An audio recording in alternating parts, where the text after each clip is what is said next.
moderator Matt Chung, so I guess everyone's very excited about this upcoming session. This guest needs no introduction, but I'm gonna give you one anyways. So this man, he has survived the apocalypse. He has ridden all across America and become a global icon. So let's welcome the one and only Mr. Norman Reedus.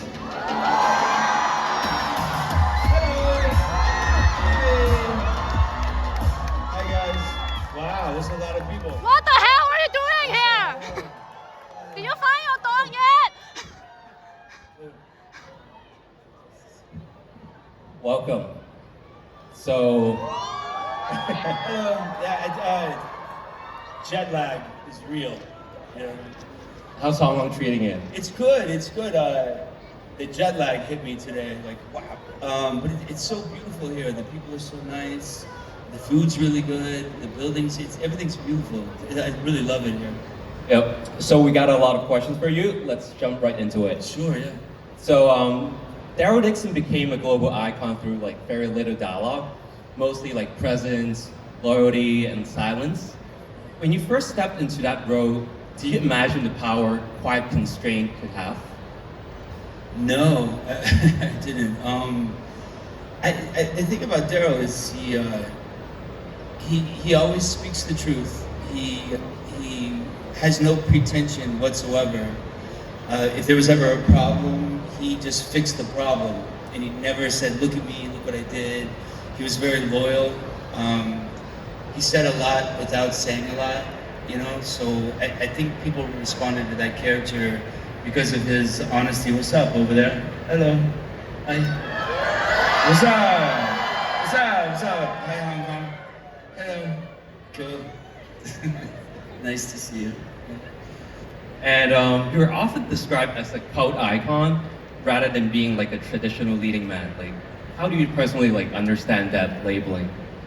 I remember I saw an interview with Willem Dafoe when I first started acting, and he said all I ever wanted to be was like a cult movie star, right? And I thought, wow, that's cool. And then I didn't know that would happen that way. But I did a movie with him ages ago called The Boondock Saints, and I was so in love with him. Yeah. I saw that in high school. So the craziest thing about Willem Dafoe, right? Like this crazy story. So I'm in New York, right? And it's like a Saturday afternoon, and I'm putting my key in my door, right? So I'm like this at the door, and I hear this, "Norman," and I look across the street, and there's this guy like walking like this, right? And I was like, I don't know who that is. And I put the key in the door, "Norman." And I look around, and there's one guy, and he's like, right?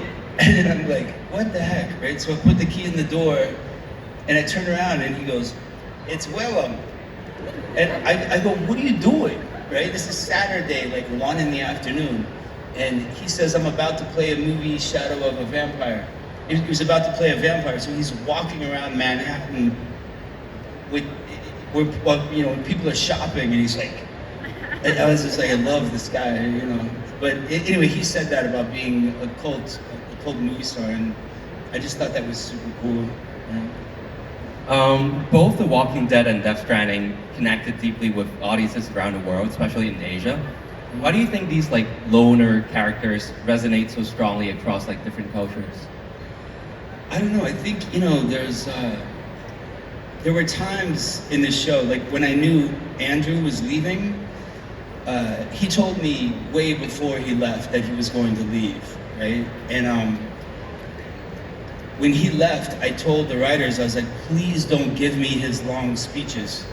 Like, I don't think Daryl's the type of guy that, build me a stage. I need to tell the group something. He's not like that. So there was something that I found that connected with people about just being honest and being real and not showing that you're the hero. Like I always told the writers, like, I don't mind being the hero, I just don't want to know I'm the hero. Mm-hmm. I think you can tell the difference, And there was a lot of people that wanted Daryl to hook up with Carol or Daryl to be with someone else.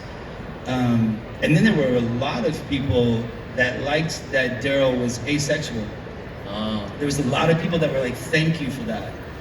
And I thought that was kind of cool because, you know, I didn't want them to write me, you know, kissing someone against a tree. Like, you know what I mean? Like, if Daryl was going to find love, he would have to earn it, and it would last forever, right? Yeah. Instead of, you know, hooking up. You know what I mean? He's not like that. He's like, he doesn't trust you. And then if he trusts you, then you gotta earn it. And then it's for real, you know, he's like a penguin. Yeah. You mentioned that like you told the writers not to give you a long speech. Like, how's that communication like as an actor in such a popular like long-standing series? Do you guys get a lot to communicate on how it should go like down the road? In the beginning, I think we were all just happy to be there, right? And then, you know, we made this show out in the woods, and there wasn't Hollywood and there wasn't agents and managers, and it was just a bunch of actors having fun, really caring about what they were doing. And then the show got bigger and bigger and bigger. And then it was all, like the way that they rated television was different because they would, you know, the numbers that night, right? And like, did we beat football? And we used to beat football, which is crazy, right? And then the numbers changed. The whole system changed. The cable networks turned to streaming, and then they counted differently, right? It was counted by subscriptions to platforms, right? So that was all different. And then when they gave me the spinoff, I had more to say. They listened to me more. They told me this crazy story once that like Daryl Dixon merchandise sold 100 to 1 of the whole cast combined. Wow. Right? Which doesn't make my job any easier when the other castmates heard that, you know what I mean? Or whatever, you know? So I think as I got a little more popular, I got a little more power, or at least they pretended to listen to me, you know? But when we did the spinoff, they offered Melissa and I the spinoff, but they hadn't canceled the other show yet. So I thought that we were gonna go on a mission and then come back to the group, right? And then they canceled the other show, and I knew where we were going, but she and I are executive producers on this show, so we got to throw storyline ideas out, you know? Wow, that was a long answer. Sorry about that. I mean, so much has changed, like you said, like the streaming, rating, and everything. But it's quite crazy. Like I've tried to check out like all your interviews online, and it's crazy how you haven't changed in terms of like who you are, like how you started, and you know you're still coming on the stage with your bag and glasses, and you're still a very chill guy. Like, how does that like happen? Like, it's not very common in Hollywood, right? I don't know. I don't know a bunch of. I live in New York, right? So I don't know a lot of Hollywood people. I know a few. I know like Keanu, and I know like Josh Brolin. I know a few people, but that's because they like motorcycles, you know. So I don't go to like Hollywood parties. Like nobody invited me to the Met Gala. You know what I mean? You know what I'm saying? I wear like baggy, loose clothes, you know, that are supposed to be wrinkled, by the way.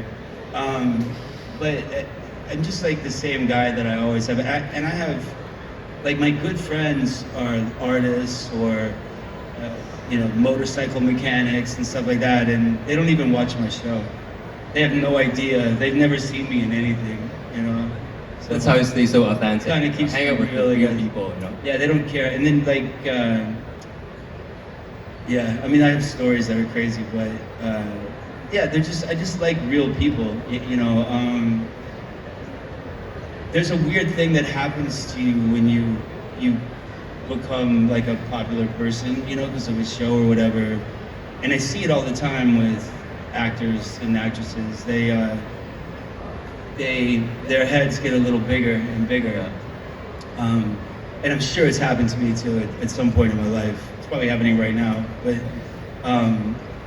you can tell, but you always meet somebody else. Like I met Christian Bale for the first time at a restaurant, and I used to see him in Costa Rica because I go to Costa Rica a lot, and I always left him alone because he was with his family, and and he walked up to me in a restaurant. He goes, "Hey, I see you in Costa Rica all the time, but I don't want to bother you because you're with your family." And I was like, "Yeah, same." But he was so normal. He was like the normalest, coolest guy, and like that guy's awesome. Was he in his like masculine mode or like the skinny? No, he was like activist in mode? normal mode, but he looked like a regular guy. Like you would have never. There's nothing pretentious about that guy at all. It's like that guy's cool. Like Willem's like that, like there's some people that are like that. But if you go hang out in California for 5 minutes, everybody, it's easy for people to become famous like with social media or whatever. And I think I come from a place where you have to like at least try to earn it. You know what I mean? You can tell. Uh-huh. I'm still trying to earn it. I think. So Daryl rarely explains himself, yet audiences like understand him completely. What do silence and restraint allow you to express that words cannot? There's a lot you can do, right? Like when we first started out, when you have a large cast, you kind of put them in a circle, right? And then you set up the camera, and everybody has something to say. So the camera goes boom, then it goes your turn to talk, your turn to talk, your turn to talk. And it's super boring, right? So I used to tell Mike Sachazimas, who was our Steadicam operator at the time, in season 1, I became friends with him right off the bat because he's the movement in the room, right? And I'm still kind of relatively new at acting. I mean, I've done some movies and stuff, but I became friends with him, like on purpose. And when I'd say, you know what, like in this scene, I'm gonna go over here, I'm gonna tie my shoe, and I'm gonna eavesdrop what they're saying, and then I'm gonna come back around, I'm gonna look at this guy in the eye, like I'm gonna kill him, and it would come, like I would plot out the movement, and after a while, that became the style of the Steadicam, because he would be like, oh man, I use you all the time because I tell the story by following you to a different person and following you to a different, and it kind of, you can find ways to communicate without just saying lines. Like I'm the worst of like, can I cut that line? Can I cut that line? Can I say these 2 lines together? Like I drive people crazy like that. But you can find ways to express yourself without saying exactly how you feel. And a lot of times, the reactions or the listening is the most important part. I had some good actors teach me that when I first started out, Like it's hard to just listen and look like you're really listening to somebody, you have to really do it. Because a lot of times you work with somebody and they're waiting for your last word because they're waiting to say their line. You know what I mean? And then they'd be like, oh, Norman, you didn't say your last word and I didn't know when to talk. And I'm like, why don't you just listen to me? And they're like, oh, whoops. So you don't have to just play by the rules all the time. You can sort of find your rules sometimes.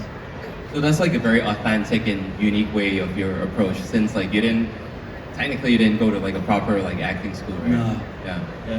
I tried that once. Somebody tried to send me to an acting class when I first started, and the teacher, like the second class, was like, "Can I talk to you outside?"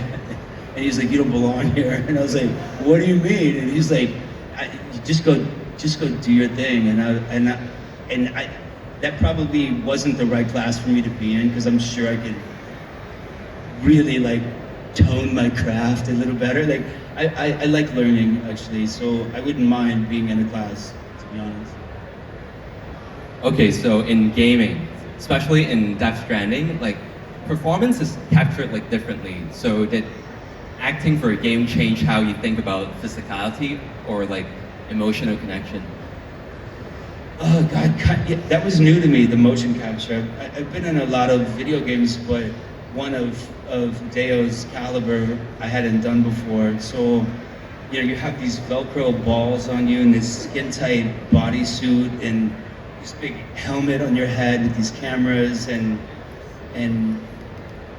you know, like Mads and I were like supposed to like hug each other. We're like banging these cameras into each other and, you know, and we're trying to understand the story. And we had Troy Baker there and he's done like 1 billion video games, right? So he'd be like, this is what that means, you know? So he was helping us. But it's different because, you know, I'm a very subtle guy. And sometimes if you go big, it's too big for that because it's so on you, you know what I mean? Like, so I was, you know, filming in France and I would work all week and then take a flight Friday night to like California and then go straight into motion capture and then, you know, through Monday and then Tuesday morning I'm on a flight back to France where I go directly from the airport to set. So I did that for like 4 years. So it was like constant, you know, so you really have to like pay attention to what you're doing and ask a lot of questions. And I saw something of, what's that actor's name? Cumberbatch? Benedict Cumberbatch? Yeah, he's fucking awesome. Sorry. He's awesome, but I saw him doing, what was the cartoon he did and he played the lion? What was that? He played a lion and he was like, "Rah!" Is it What? Dragon, smoke. Yeah. But he, Hobbit. yeah, but he was. I saw a video of him like crawling on the ground. He's like, "Bleh." And I'm like, oh shit, he's so good. I suck at this so bad. But then I heard that he has a camera right here, and when he's doing this, if his hands get in the way of the camera, it's not usable. So they were like, oh, he couldn't use a lot of that because his hands. So like, you learn all these lessons, you know, these tricks. Like I didn't know any of that stuff, you know. Acting is only a part of your creative world. There's photography, motorcycles, obviously, fashion, gaming, underground art. So what do those outlets give you that acting doesn't? But you know, I didn't plan on being an actor. So before this, I was painting, I was into photography, I was into sculpture. I was like living in a friend's garage, like doing art shows, right? And like weird sculptures with rock and metal and stuff. And then I had a gallery in New York where we had a 5-story building and we called it Collective Hardware. And it was supposed to be like an Andy Warhol factory type of jam, but in New York, everything becomes a party and it gets ruined, you know? But we had, on the ground floor, we had a gallery. And then in the basement, we had a special effects place that we would make like saber-toothed tigers for the Discovery Channel and stuff like that. And then we had different artists above it. And we would do group shows to pay the rent, right? But it was a great place because like I could be like, yo, can I use those lights? And can you grab these cameras? Can you make me a Richard Nixon mask? And then I would like get a bunch of people and I'd go make a short film. And I made all these films. So I was always into other things. As far as fashion, sometimes I get asked, like Yoji Yamamoto, I walked in his show in Paris last year. It was terrifying, by the way. So that's kind of a way I've learned to express myself a little bit, music a bit.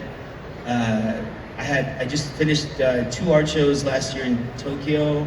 I've got 4 books of photography out. We had a couple shows in Europe. I'm putting together another show right now, which is crazy. It's such a mess of a show, which is what I'm going for. But yeah, motorcycles. I leave from here. I go to Mongolia, and I ride motorcycles straight out into the desert for 7 days, like from here. So. And that's just for fun. So I don't know, see if it breaks me, you know what I mean? So yeah, I'm constantly doing things. I've always been that guy that's constantly trying to make stuff. You know, not even. You know, the thing was, I used to do art shows, and I could be the quiet guy in the corner watching people look at stuff, right? And then Walking Dead happened, and then now shows become crazy. That like the police shut the streets down, like it's nuts. But I miss those days when I was like a fly on the wall watching people. I miss it. And it was really fun. You know, then a lot of times, like you do an art show and the gallery will say, "Can you post about it?" And I'm like, "Are you sure?" You know, because if I post about it, it'll get crowded, right? But that's not for me. That's for the gallery. They want the promotion. Do you mind doing that, or you? I kind of prefer. I keep trying to find ways to do it where people can look at it, and it's not a madhouse. You know, there's times to be a madhouse. There's times not to be a madhouse. But anyway, we're still trying to figure that out. But I miss the days when I could just be quiet and watch people chill and enjoy it. You know. But being famous also like gets you out of trouble, right? You talked about like how you're riding a motorcycle somewhere and you got stopped by the cops. Oh yeah, I was in Paris. Yeah. Yeah, is that what you're talking about, the gloves? Yeah. I forgot my gloves. They were like, "Get on the sidewalk." And so I was like, and I got on the sidewalk and they take your helmet off. And I took it off and Daryl! And like, go! And I was like, woof. So sometimes I get lucky. A lot of cops like me, a lot of firemen like me. I get a lot of, "Yo, what's up?" in New York from cops and firemen and stuff. Yeah. You've built a lifestyle that feels like very personal and unapologetic. How important is it for you to protect that creative freedom like outside of Hollywood? I don't know. I don't know. I don't know. I don't know what's important. I'm still trying to figure out what's important. You can. I remember they gave me that star on the Hollywood Walk of Fame, right? And how that works is you have to be nominated for that. Then they have to agree to accept you, I guess. And then somebody sponsors you, and it all happens kind of behind you, you know. And I was so nervous about getting that because I was like, this is kind of like a graveyard, right? I was like, dead person, dead person, dead person. And I was like, oh my God. And I started to panic, you know, right before that. And then, it was a great honor to get it. And it's there forever. It made me really nervous. And I remember John Bernthal came and gave a speech. And in his speech, he said he called up Sarah Wayne Callies and she said, "Do you remember the first day you worked with Norman, what you said about him?" And he said, "Yeah, I think he's allergic to acting. He's allergic to the bullshit," right? And I was like, "Oh, cool, that's great." So I think I'm just trying to stay level most of the time.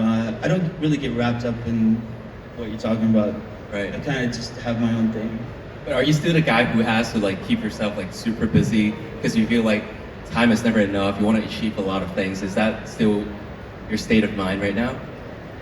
No, I kind of want to slow down a little bit. Like I just did, 16 straight years of Walking Dead, and I had the motorcycle travel show, and I did movies, what I could fit in. But I think I want to chill a little bit. You know what I mean? I want to learn how to like play piano or something. Okay. So we've selected some questions from fans, and so what part of Daryl do you carry with you outside the show, you think? Oh, all of it. It's. I thought about that character 24 hours a day, 7 days a week for 16 years. And then if I had ideas about it, I pitched ideas. I would make we would do scenes, and then I would tell the director, I'd make a song, and I'd be like, let's do this song in this scene. It was like I had a shorthand to talking about it. So there's a lot of Daryl that I carry with me all the time. The crazy part was, like a couple times, I would be working in Georgia or whatever, and then I would come to New York, and there, you know, there's so many tourists in New York, and so the sidewalks there'd be like 10 people in the middle of the sidewalk as I'm like, oh. But in my head, I would think, okay, what's the fastest way to get through these 10 people? I could grab this one by the hair, throw him down, throw this one into this one, kick that one in the left. You know, I was like, oh, whoa, I'm taking my job home with me. You know what I mean? And this friend of mine, I raced from set, and he was having a dinner, and I come straight from set, and I sit down, and I'm like last one there, and I'm super tired, and I put my phone on the table, and I'm like, huh. And he grabbed my phone, and he looked at it, and like real quick, I grabbed the steak knife, and I stuck it in his knee. I just went, boom! And he's sitting there with a knife in his knee, and he's like, what the heck is it? I'm like, oh, I'm sorry, I was doing this all day, you know. So, you know, like sometimes I take the math home, you know? Yeah. So you've built an incredibly like loyal fan base here in Hong Kong and across Asia. What would you like to say to the audiences who've stayed with your work for so long? You know, today, especially in the last, hi, hello.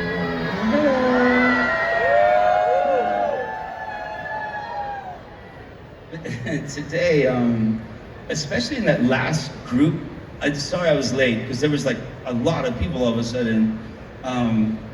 But the signing portion of that, a lot of people in a row were like, I've been following you for 15, 16 years.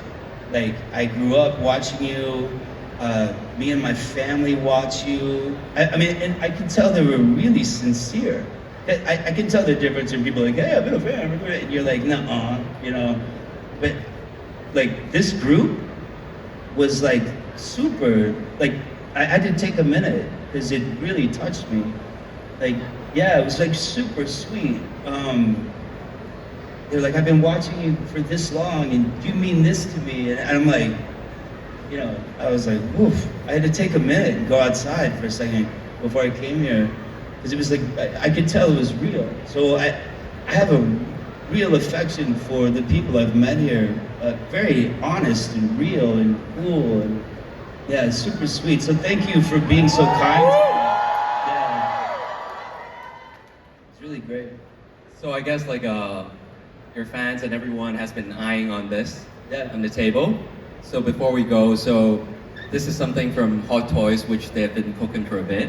And before the besides the Hot Toys production guys, the only person who has ever laid hands on it or seeing it so closely is Mr. Hideo Kojima.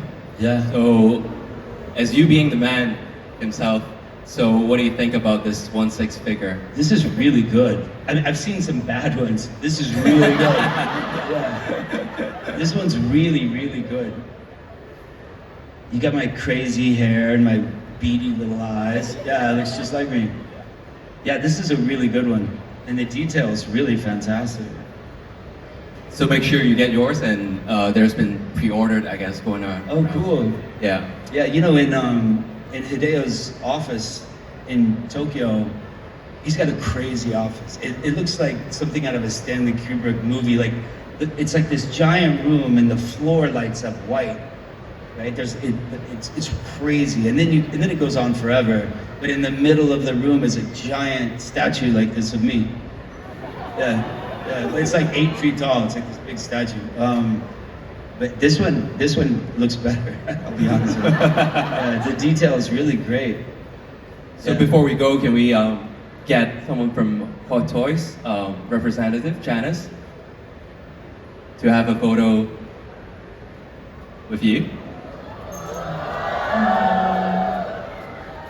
Yeah, this is such a cool place. Hi.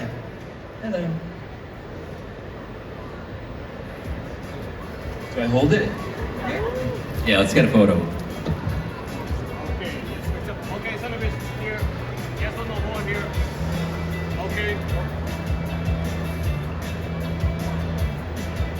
Okay, yes, okay.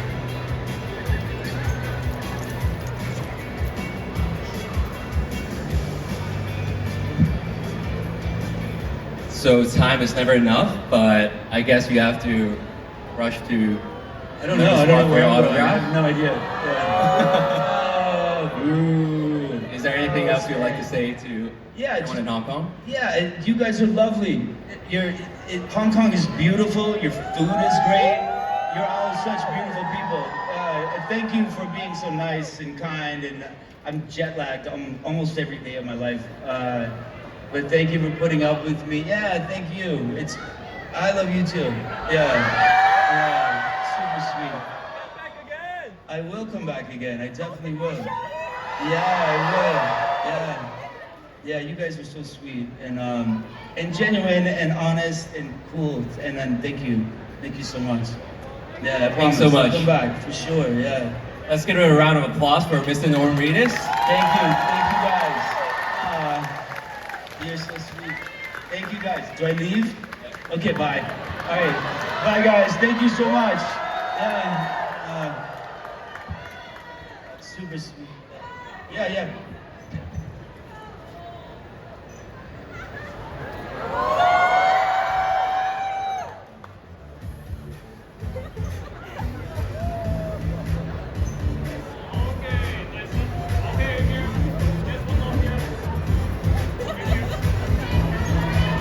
Thank you guys. Yeah, I love all of you. Super cool. Thank you. Thank you back there. Thank you. Yeah. Thank you guys. Enjoy Hong Kong Comic Con 2026.